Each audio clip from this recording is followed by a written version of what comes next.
What's up, guys? It's Ryan. Ryan and John, Watch Dads. It's been a while since we shot a video, but figured We're on location in Orlando. figured we finally have an opportunity to do a little something, and went on a business trip together. So figured we'd talk about vintage, something that I got really into probably about a year or two ago. Just looking at prices on things like Omega, Tudor, Hamilton, realizing that you can get a lot of old stuff sub $500 and still get something pretty cool. Like right now I got a 34 Omega from the 60s, hand wound, nothing crazy, but I think I paid like $200 for this with a brand new band. Just to show you what it looks like, it's something that we found that if you want to wear a popular brand and you don't want to spend $2,000 to $5,000 on a new one, still have something that's a piece unique, or at least something you don't see very often. This is a great way to get into the I don't know what you call it, just vintage market, vintage, at a budget, budget minded. You end up with like a name brand, watch that's got history in the watchmaking community, but you're in at a lower price point because the vintage watches didn't really hold their value too much. Obviously, that's not applying to all pieces. Certain pieces do hold their value, but they're not what they are today. Yeah, we're not talking about Rolexes. Although you could still pick up an old Rolex, $2,000, just for face only, no bracelet or anything like that. But it's just something cool, something different. Like I said, this is a 34. For my wrist, I like them small. I feel like it's definitely a style that's been coming back more and more lately, especially with 36 and below. Anything smaller than that, I feel like is a little too small for the wrist. But John's got a couple cool ones. He's got a Hamilton. Yeah, this is a Hamilton. I think it's from like the 70s. It's I picked this up on Facebook Marketplace. So one thing you got to be careful on vintage watches is buying like from eBay, because there are a lot of times just like Frankenstein together with different parts, dials that have been repainted that aren't original. Yeah, we found that with older Orises. I think, what do we pay? $20 for a quote-unquote Oris. Yeah. Hand wound movement, and you get it, and you could clearly tell it's a fake. And a lot of them come from India and things like that. But it's one of those situations where roll a dice, $20 on eBay, and it wasn't even worth fighting for. But I got mine actually on eBay. Actually, I went on a spree one weekend. I think I bought like 9 watches in a weekend, spent like $2,000, and then but you didn't keep them. I realized what I did. I just went on this tear and wound up selling half them. But I kept 2 Omegas. I kept an old Longines that I didn't bring with me. But all pieces that are pretty cool. The only thing I didn't like about the Longines, it's on a clasp style bracelet, and it tends to pop off. It's not very tight, so I don't wear it a lot, but I wear the hell out of this one. And like I said, I think it looks pretty cool. But John will show you what he's got. Yeah, this is like a Hamilton, I think from the 70s. I got it for $100 on Facebook Marketplace. It's a quartz movement too. So yeah, there's the quartz movement, stainless steel back. It says 29 years of service, so I think someone got this when they retired or something. Some guy was parting with it for $100. It's got a unique shape, a little bit different than what you'd see out there. So to me, for $100, I thought this was a great addition to a watch collection. It's inexpensive. You're getting a Hamilton, which is still well respected in the watchmaking community. This is easy to service. It's got 4 little screws in the back to change the battery. It's got a day and date complication on it. And again, it's not something that you see every day. It's really slim. It's low profile. And again, just really vintage looking, great shape. And it still works. I haven't changed the battery. So one thing we talk about too is buy and wear what you like, right? These, in my opinion, these are fairly unique. It's a very older style, especially with the bracelet. It's got like a Gordon Gekko 80s Wall Street kind of vibe to it. Totally. Which is why I really like it. But that's something you should always do with watch buying and watch collecting is buy what you find unique and unique to you, because not everything that he likes, for the most part, we're pretty similar in what we like, with the exception of some of his crazy like watermelon dial watches. But for the most part, this is kind of like a timeless piece that I would definitely wear. This one I love. This one's a very cool. This is the Q Falcon reissue from Timex. I think it's 1979. So bought it in 2022 or 2021. It's a remake. But it's inspired by the 1979 Q series from Timex, and that was a big hit for them a few years ago when they reissued all their Q version watches.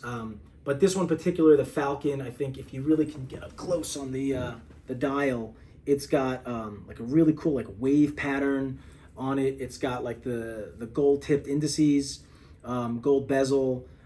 So really What'd you pay for that? cool. I think I got this like $120 when there was sale on the Timex website. But what drew me to this was that it really was like 70s inspired with the sort of integrated bracelet, this mesh bracelet, easy adjustability on it. Also day date on this. So to me, for $120, this just evokes like such a coolness from that time period of like 70s. You're thinking like, you know, what's that Smokey and the Bandit, like really cool like image. You know, it's easy to wear, although the bracelet does sort of pull out some of your hairs. So if you are sensitive to that, then maybe pass on this or swap out the band. But Or shave your arms. yeah, or shave your arms. But taper on the bracelet, easy clasp. Again, Timex, so you know what you're getting. You're getting a good build for an inexpensive price. Easy to change the battery here. Just pop this out, change the battery. It takes a small little button battery. You can get them on Amazon for a few bucks. So really easy to service. And again, out of the other Q models that are out there with the bezels and the two tones, they all have the same shape, but they don't have this this unique dial with this like blue wave pattern, which I think is just so unique. The only thing I don't like on it is it's got an acrylic lens, so I don't wear it frequently because I'm afraid to scratch it, which I know is kind of counterintuitive because you should wear it and beat it up, and that adds to the charm, but I just don't want to damage it. I have an acrylic. There's an acrylic on this Omega as well. So far, it's been pretty well, and I wear it pretty often and beat it up pretty often. The only thing is with the hand wound, you're roughly only getting about 24 hours. Something that I don't really want to pay to have serviced. But 24 hours. I mean, every once in a while, I'll just hand wind it a little bit just to keep the juice flowing. But other than that, I mean, I cut you off. But acrylic isn't the worst. Although I will say, like some of the oh my God! What are the name of the Casios? Oh my God! Duro? The Duros. I mean, I have a Casio Duro that scratches like no tomorrow. I got two big gouges in it. I don't even wear it anymore because of that. But again, $40, $50 watch. I'm almost positive that Hamilton's also an acrylic lens. I don't think that's a glass lens. Yeah, I don't know. But either way, that's the hard part of buying like real vintage is you don't know. A lot of times there's no papers, there's no box. So you got to take the seller's word for it, or you really have to know your stuff. Which neither one of us ever claim to be experts. We're just definitely not experts. But I bought it from a guy that's reputable in one of the watch trading communities on social media. I think you bought that on Facebook, right? Yeah, Facebook Marketplace. Plus, it's so inexpensive that I think it's not a big gamble. No one's really trying to reproduce these as fakes. But you don't know what you're getting, so you got to just do your research, buy from a reputable source. Again, eBay can kind of tricky. This just vintage inspired. Still, this was made in the this decade, but again, really just cool piece with the two tone and the blue wave dial. I thought it was or face. I just thought it was sick when it first came out. And this was the first in the Q series. This was the first one they re-released, and now they've got several others, different colors and versions, but this was the first off the 1979 release, which I thought was sick. And as you see, like more watch companies coming out, they're all doing vintage inspired everybody's doing themes. So it's a good way to get into a decent watch at a good price point. It gives you a little bit of an extra flair versus kind of what everyone's wearing today, because you don't see a lot of vintage watch pieces out there, especially in everyday life. A lot of people are just buying something new, so it's a good way to stand out, be unique, really affordable price points, and again, I just think they have just a style period of just coolness from like back in the 70s, which to me I think is very, very cool. So don't break the bank. It's the best part about it. Yeah. So.